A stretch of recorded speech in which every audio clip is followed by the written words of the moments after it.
नमस्कार साथीहरु, स्वागत छ तपाईहरुलाई मेरो YouTube च्यानल स्मार्ट ट्रेडिङमा। अनि म तपाईहरुको निरन्तरको लर्न टु अर्न ट्रेडिङ जोर्नीको साथी विनोद। सदा चाहिँ आज पनि एउटा महत्त्वपूर्ण टेक्निकल एनालाइसिस भिडियो लिएर यहाँहरु समक्ष आइसकेको छु।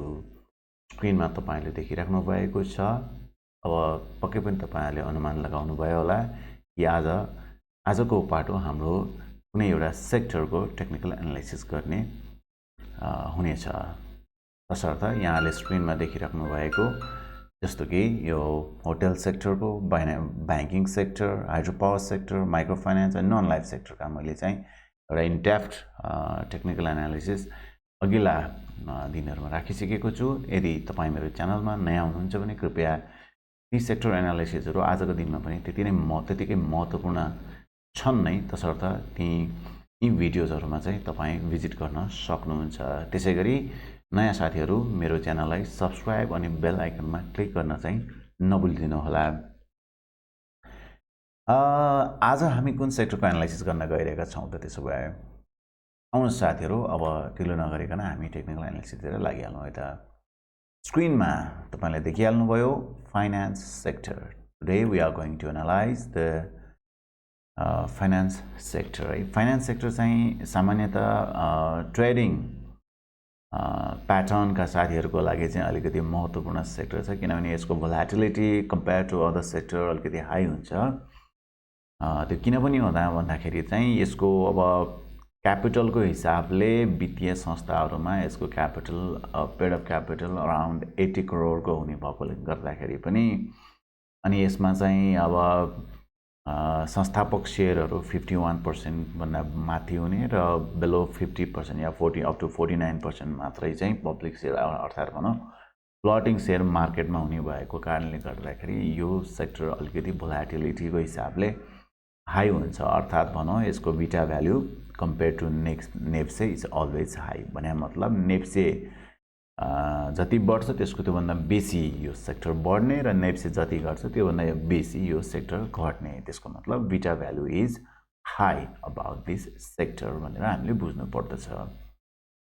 अरु सेक्टरहरुको एनालाइसिस पनि यहाँहरु समक्ष मैले राख्दै आइरहेको छु। आज हामी गइरहेका छौं यहाँलाई मैले अघि भने चाहिँ फाइनान्स सेक्टर। साथीहरु, मेरो यो टेक्निकल एनालाइसिसलाई एउटा नितान्त टेक्निकली भनौं या एजुकेशनली एउटा रेफरेन्स मटेरियलको रूपमा मात्र लिनु होला। तपाईहरुले आफ्नो अध्ययन र अनुसन्धानलाई मात्र पनि जोडेर मात्रै आफ्नो ट्रेडिङ एन्ड इन्भेस्टिङ डिसिजन लिनु होला भन्ने अनुरोध गर्दछु।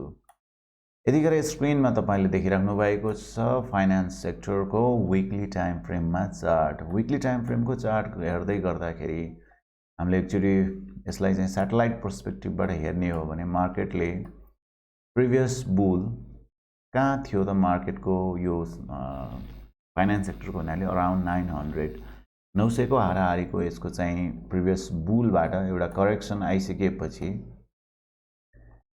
आइसकेपछि जब नेक्स्ट बुल र्याली सुरु हुँदाखेरि सबभन्दा पहिला हाम्रो यो पोइन्टमा हायर हाई बन्यो, त्यसपछि हायर लो हैन। And then after it has made very भनौं न सुपर बुल हैन, एउटा शार्प अपराइजिङ भयो र यो बिन्दुमा आएर करिब 3300 को बिन्दुमा आएर यसले चाहिँ आफ्नो हाई कन्फर्म गर्यो। अर्थात् भनौं हाम्रो चाहिँ 900 को बिन्दुबाट झरेको मार्केट पुनः फेरि बुल र्याली भएर चाहिँ 3300 सम्म पुग्यो है। त्यो 9 त्यहाँ 27 भनेर 9 मोर देन 3 टाइम्स पुगेको अवस्था भयो। त्यसपछि अबको हाम्रो वीकली टाइम फ्रेममा चाहिँ हामी कहाँ छौं त भन्दाखेरि यो लेगमा छौं।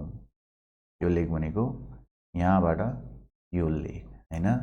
यो लेगमा अहिले कहाँसम्म आएको छ भने मिडवे भन्दा तल, लगभग मिडवे भन्दा तल आइसकेको छ। यसलाई हामी फिबोनाची रिट्रेसमेन्टबाट हेर्ने हो भने कहाँसम्म आइपुगेको छ भनेर हामीले यो जोनबाट हेर्ने हो भने चाहिँ it has come down about 0.7 लेभलको सम्म, करिब 0.7 लेभललाई टच गरिसकेको छैन हैन। 0.7 लेभललाई टच गर्यो भने चाहिँ अझै पनि इन्भेस्टिङ पर्सपेक्टिभमा भन्दाखेरि राम्रो मोमेन्टम आउन सक्छ पछि।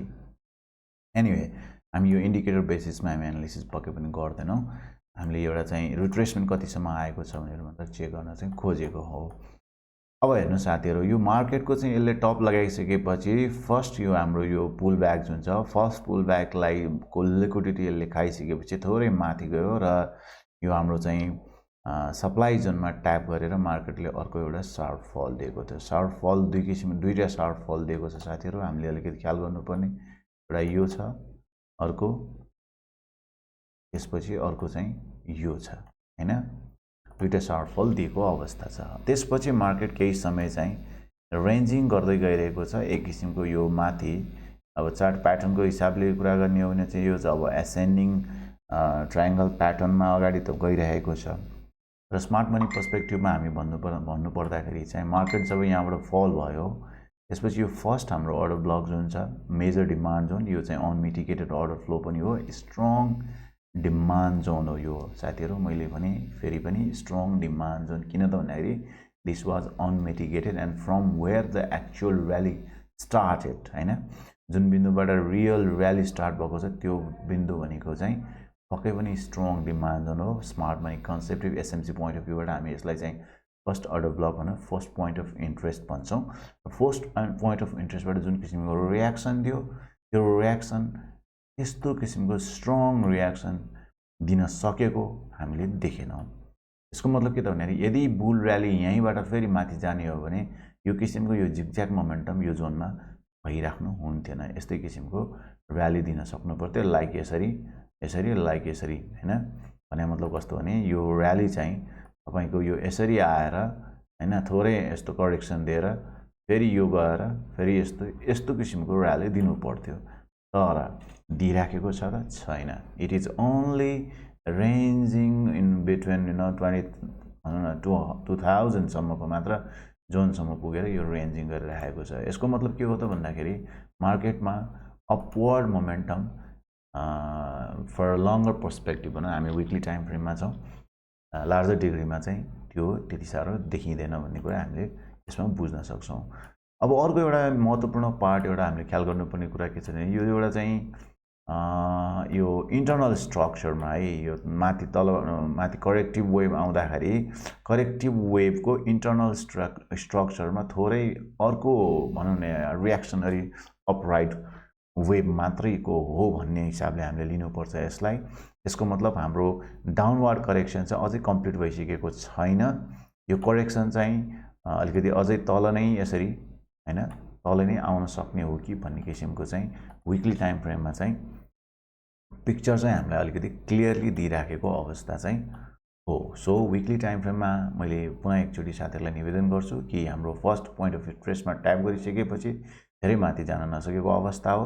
र अर्को महत्त्वपूर्ण एउटा ख्याल गर्नुपर्ने कुरा छ के छ त भन्दाखेरि यो प्याटर्न बन्दै गर्दाखेरि when this candle was firmed है, यो क्यान्डल फर्म हुँदाखेरि है यसले कसरी के भएको छ त भन्दाखेरि यो स्विङ पोइन्टलाई यसले स्विप गरेको छ।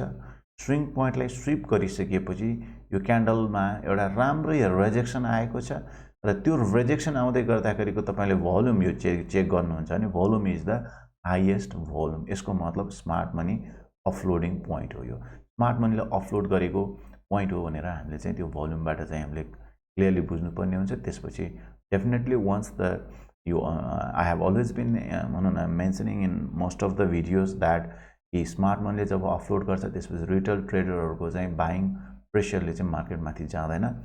यद्यपि स्मार्ट मनीले अझै ह्यामरिङ गर्छ मार्केटलाई, किनभने उसलाई चाहिँ यो बाई साइडको लिक्विडिटी खाइसकेपछि अब सेल साइडको लिक्विडिटी खान आउनु छ। यसको मतलब उसको आफ्नो वेयरहाउस यहाँ खाली गरिसकेपछि उसले फेरि तल आएर चाहिँ माथिको प्राइसमा उसले चाहिँ आफ्नो वेयरहाउस भर्दैन कि तल्लो प्राइसमा आएर चाहिँ उसले चाहिँ वेयरहाउस भर्न आउँछ। तल्लो प्राइस भनेको कहाँ त भन्दाखेरि जहाँ इन्भेस्टर ट्रेडर रिटेल ट्रेडरहरूले चाहिँ स्टप लस गर्छन् या चाहिँ आत्तिएर अब त मार्केट निकै नै तल जाने भयो भनेर सेल लिने पोजिसनहरू हुन्छ। नर्मली त्यो सेल लिने पोजिसन भनेको कहाँ हो त भन्दाखेरि यो जोन भनेको चाहिँ नर्मली चाहिँ रिटेल ट्रेडरहरूको चाहिँ सेल लिने जोन हो। तसर्थ मार्केटलाई उसले यो जोनमा ल्याएर मात्रै बिस्तारै उसले अकुमुलेसन फेरि स्टार्ट गर्छ उसले भनेको स्मार्ट मनीले।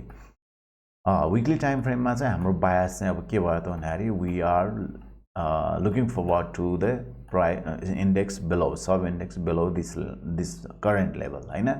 करेन्ट लेभलबाट हामी तलै देख्दैछौँ। यो मैले यहाँ ट्रेन्ड लाइन लिक्विडिटी तानेर राखेको पनि छु साथीहरू। यो ट्रेन्ड लाइन लिक्विडिटी चाहिँ प्रोबेबली स्मार्ट मनीले ग्र्याब गर्न आउनेछ, किनभने उसको चाहिँ बाई साइड लिक्विडिटी सकिसके उसले चाहिँ ग्र्याब गरिसकेको छ र सेल साइड लिक्विडिटी मात्र अब लाई ग्र्याब गर्नु बाँकी छ। त्यसपछि लङ टर्ममा है साथीहरू के हुन्छ त भन्दाखेरि मैले यहाँ दुईवटा जोन मार्क गरिरहेको छु। यो first point of interest trap गरिरहेको छु। सेकेन्ड चाहिँ यो जोन छ, यो चाहिँ तपाईँको अराउन्ड 900 को लेभलसम्म छ होइन। 900 को लेभल भनेको चाहिँ मार्केटको फाइनेन्स सेक्टरको हिसाबले यदि यो लामो समय फल नै आयो भने पनि यो जोनबाट चाहिँ राम्रै बाउन्स दिन सक्नेछ भन्ने किसिमको अनुमान चाहिँ सहजै लगाउन सकिन्छ। त्यसपछि यदि यो मार्केट यहाँसम्म नआइकन है थोरै यतातिरको यो ट्रेन्ड लाइन लिक्विडिटी मात्र खाएर पनि मार्केट माथि जान सक्छ, किनकि स्मार्ट मनीले स्ट्रक्चर कहिले पनि फलो गर्दैन, उसले लिक्विडिटी मात्र हेर्ने भएको कारणले गर्दा लिक्विडिटी जोन खाइसकेपछि उसलाई यो जोनतिर आइराख्नु पर्छ भन्ने बाध्यता चाहिँ छैन। तसर्थ ऊ चाहिँ यहीँबाट फेरि माथि जान सक्छ। यो लिक्विडिटी खाइसकेपछि जान सक्छ। जाँदाखेरि चाहिँ उसको लागि एउटा चाहिँ स्ट्रङ सप्लाई जोन उसले फेस गर्ने जोन भनेको चाहिँ यो फेरि 2200 को जोन है। 2200 को जोनमा मार्केट पुग्दाखेरि चाहिँ लङ रनमा यो अहिले भनौँ न 2-4 हप्तामै होइन एकै महिनामा पुग्ने कुरा त होइन। It may take 6 months or 1 year होइन यहाँसम्म पुग्नको लागि। तसर्थ त्यही ढङ्गले चाहिँ हामीले चाहिँ यो जोन एउटालाई चाहिँ मार्क गरिराख्नु पर्यो लङ्गर टाइम लार्जर डिग्रीमा साथीहरू, विकली टाइम फ्रेममा है 2200 को जोन। त्यसपछि अर्को चाहिँ यो पोइन्टसम्म होइन, यो पोइन्टसम्म भनेको 1200 को जोन होइन। मार्केट अहिले 1600 छ, 1200 को जोन। त्यसपछि in extreme condition we may expect to market up to 900। यो तीनटा लेभल चाहिँ अहिले विकली पोइन्ट अफ भ्यूबाट चाहिँ लार्जर डिग्रीमा चाहिँ हामीले ख्याल गरेर बस्नु पर्यो। अब जाउँ साथीहरू डेली टाइम फ्रेममा। डेली टाइम फ्रेममा जाँदाखेरि मार्केट के भइरहेछ त भन्दाखेरि मार्केटले लोअर लो, लोअर हाई, लोअर लो, लोअर हाई, लोअर लो बनाएको स्थिति छ। लोअर लो बनाइसकेपछि मार्केट चाहिँ अब यो चाहिँ हाम्रो चाहिँ एक्सट्रिम अर्डर ब्लक भनौँ न, एक्सट्रिम पोइन्ट अफ इन्ट्रेस्ट भइहाल्यो यो येलो जोन। यो जोनसम्म मार्केट पुग्न सकिसकेको अवस्था छैन। त्यसैगरी यो नीलो जोन भनेको विकली अघि मैले यहाँहरु समक्ष राखेको चाहिँ विकली स्ट्रङ सप्लाई जोन भयो। तसर्थ अब यो डेली टाइम फ्रेमबाट भने मार्केट यदि अफ गयो भने चाहिँ मोस्ट प्रोबेबली यही जोनबाट फर्किने सम्भावना चाहिँ धेरै छ। If not this may be another barrier है। अब त्यहाँसम्म जाने कुरा त भइ नै हाल्यो अप मोमेन्ट जाँदाखेरि। अब अहिले चाहिँ मार्केटको मोमेन्टम कता जाने खालको कस्तो किसिमको छ भन्ने हामीले हेर्ने हो भने अहिलेलाई हैन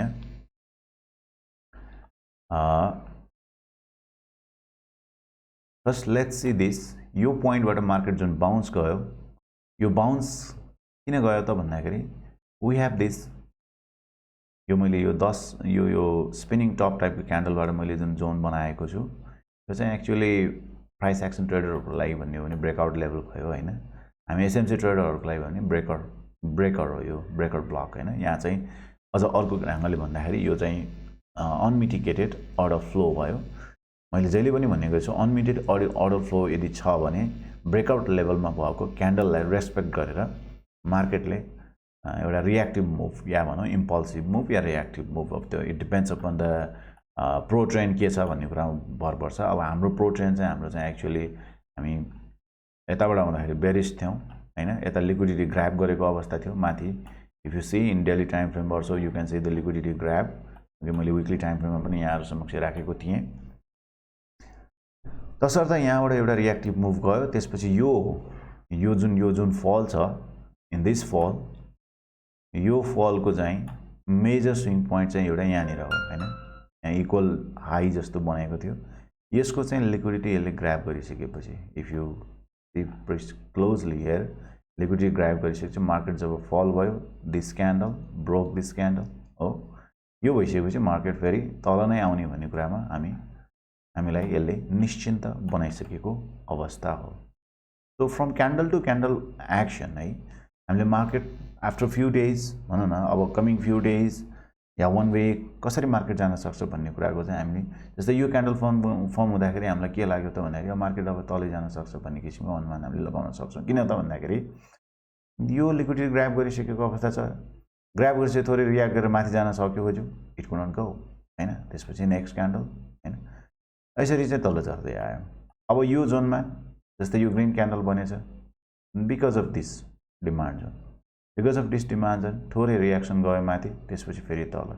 इट मिन्स नाउ भोलिबाट हैन, भोलिबाट बन्ने जुन प्राइस एक्सन छ, प्राइस एक्सन थोरै चाहिँ बेरिस मोमेन्टममै प्राइस एक्सन बन्न जानेछ भन्ने किसिमको अनुमान लगाउन सक्छौँ। एउटा बाउन्स चाहिँ कहाँबाट दिन सक्छ भने त यो जोनबाट पनि दिन सक्छ। अहिले जुन मैले व्हाइट बक्स बनाएको छु यो जोनबाट दिन सक्छ। बट अगेन आई से यहाँको मोमेन्टम हेरेर मात्र हामी इन्ट्राडे पर्सपेक्टिभमा गएर यहाँ चाहिँ यदि चाहिँ चेन्ज अफ क्यारेक्टर भनौँ न, यहाँ चाहिँ बुलिस फर्मेसन, प्याटर्न फर्मेसन भयो भने मात्रै हामी एन्ट्री गर्न सक्ने हुन्छौँ। Otherwise we will look for the market go some more down हैन। इन्भेस्टिङ पर्सपेक्टिभबाट साथीहरूले त अझै पनि लामो समय कुर्नै पर्ने देखिन्छ फाइनेन्समा। ट्रेडिङ गर्नेहरूले चाहिँ छोटो छोटो स्विङ खानको लागि चाहिँ हैन, एभ्री डिमान्ड जोनमा चाहिँ अलिकति प्याटर्न गतिलो किसिमको प्याटर्न बनेको खण्डमा चाहिँ हामीले ट्रेडिङ डिसिजनहरू चाहिँ लिन सक्छौँ। तसर्थ साथीहरू डेली टाइम फ्रेममा यो जोनलाई मार्क गरिराख्नु होला। त्यसै गरी यो जोन र स्ट्रङ जोन भनेको चाहिँ यो मात्र हो है। फेरि साथीहरू यो जुन ग्रिन जोन मैले बनाएको छु this is the strong demand John. यहाँबाट चाहिँ एउटा राम्रो बाइङ मोमेन्टम चाहिँ हामीलाई दिन सक्ने सम्भावना चाहिँ छ। किनभने भन्दाखेरि चाहिँ यो मार्केट यहाँसम्म आइपुग्दाखेरि मार्केटको यो साइडको यो सेल साइडको यो अप्पर साइडको यो लिक्विडिटी सबै ग्राब भइसकेको हुन्छ र यो जोन चाहिँ supply to demand flip zone पनि हो है साथीहरू। Supply to demand flip zone भनेको मैले जहिले पनि भन्ने गर्छु, flip zone is always a very strong movement दिन सक्ने जोन हुनसक्छ है। लिक्विडिटी खाइसकेपछि त अझै पनि धेरै यसले स्ट्रङली यसले चाहिँ रियाक्ट गर्छ। अब यहीँबाट चाहिँ बुल र्याली हुन्छ सुरु हुन्छ त भन्ने कुरामा we can not be confirmed हैन अहिले नै। तर त्यसपछि यसले मुभ जति जान्छ त्यो जुन किसिमको जाने किसिमको प्याटर्नहरू हेर्छौँ त्यो पछि मात्र हामी त्यहीँबाट बुल र्याली सुरु हुन्छ हुँदैन भन्ने कुराको अनुमान लगाउन पर्ने हुन्छ हामीले। अझ साथीहरू अहिलेलाई हाम्रो चाहिँ मार्केटको हाम्रो बायस चाहिँ हामी बिट बेरिस बायसमै छौँ फाइनेन्समा पनि है। अब अहिले मार्केट कहाँ छ त भन्दाखेरि यो जोनमा छ हैन। थोरै डिमान्ड जोनमा रियाक्सन गरेर फेरि अर्को चाहिँ भनौँ न सप्लाई आइसकेको छ। तसर्थ अब यो जोनमा हैन हामीलाई इन्ट्राडेमा चाहिँ बुलिस कन्फर्मेसन हुनुपर्छ साथीहरू। इन्ट्राडे भनेको जस्तै अब मैले 15 मिनटलाई म प्रायः इन्ट्राडे मान्ने गर्छु। जस्तै यहीँबाट यदि हाम्रोलाई बाइङ मोमेन्टम आउने हो भने यो मैले येलो जोन बनाएको छु लाइन, यो लाइनलाई ब्रेकआउट दिनुपर्ने छ। किनकि यो this is the price action प्याटर्नबाट काम गर्ने साथीहरूको लागि पनि यो एउटा चाहिँ मेजर सप्लाई जोन हो। मेजर सप्लाई जोन ब्रेकआउट नदिकन हामीले चाहिँ बाई गर्न सक्ने अवस्था रहँदैन। किनकि हाम्रो मार्केटमा हामीले आज फेरि बाई गर्छौँ भने 3 दिनपछि मात्र हाम्रो चाहिँ खातामा आइपुग्छ र आफ्टर 72 आवर्स मात्र हामीले सेल गर्न सक्छौँ। तसर्थ इन्ट्राडेमा पनि हेर्दाखेरि यो जोनलाई ब्रेक गरेर माथि मार्केट सस्टेन हुने या चाहिँ त्यसपछि मार्केट राम्रो मुभ गरेर चाहिँ त्यसपछि एउटा रियाक्टिभ भनौँ एउटा करेक्टिभ वे मात्र आउने हो भने त्यो करेक्टिभ वेमा हामीले चाहिँ एन्ट्री लिन सक्ने अवस्था हुनसक्छ। But in coming of waves weak हैन, market must cross go above this zone if we are about to take any भनौँ न ट्रेडिङ डिसिजन या बाइङ डिसिजन लिने हो भने है। प्राइस एक्सन र स्मार्ट मनी पोइन्ट अफ भ्यूबाट पनि यो जोन काटिसकेपछि बाद मात्र 15 मिनट टाइम फ्रेममा पनि हामी चेन्ज अफ क्यारेक्टर या भनौँ चाहिँ फ्रम बेरिस टु बुलिस हैन इन्ट्राडे टाइम फ्रेममा हुन सक्छौँ भन्ने यहाँहरू समक्ष मैले राखेँ। अझ साथीहरू यतिखेरसम्म आइपुग्दाखेरि यहाँहरू समक्ष मैले फाइनेन्स सेक्टरको हाम्रो चाहिँ लार्जर टाइम फ्रेमको बायस डेली र इन्ट्राडे टाइम फ्रेमको बायसको बारेमा हामीले चाहिँ आइडिया सेयर गऱ्यौँ। त्यसै अनुरूप आउँदा दिनको ट्रेडिङ डिसिजनहरू लिनलाई तपाईँलाई पक्कै पनि आजको भिडियो महत्त्वपूर्ण भयो होला भन्ने मैले विश्वास लिएको छु। भिडियोलाई अन्तिमसम्म साथ दिनुभयो यहाँहरू समक्ष म आभार प्रकट गर्दै यदि पुनः एकपटक तपाईँ मेरो च्यानलमा नयाँ हुनुहुन्छ भने कृपया मेरो च्यानललाई सब्सक्राइब अनि बेल आइकनमा क्लिक गर्न चाहिँ नभुलिदिनु होला। यदि भिडियो मन परेको खण्डमा एउटा थम्स अप चाहिँ दिइदिनु होला र आउँदा दिनमा तपाईलाई मेरो भिडियोहरू के कस्तो लागेको छ फिडब्याक अनि केही नयाँ भनौँ न आफूले चाहेको स्टकहरूको एनालिसिस गर्न हेर्न सुन्न चाहनुहुन्छ भने कृपया कमेन्ट बक्समा लेख्न चाहिँ नभुल्नु होला भन्दै यहाँहरूको पल शुभ रहोस् र तपाईको ट्रेडिङ जर्नी सफल रहोस्। पुनः एकपटक तपाईको आउँदै गरेको चाडपर्वहरूको शुभकामना दिँदै मैले आफ्नो यहाँको एनालिसिस टुङ्ग्याएर यहाँहरूबाट बिदा हुन चाहे। नमस्कार।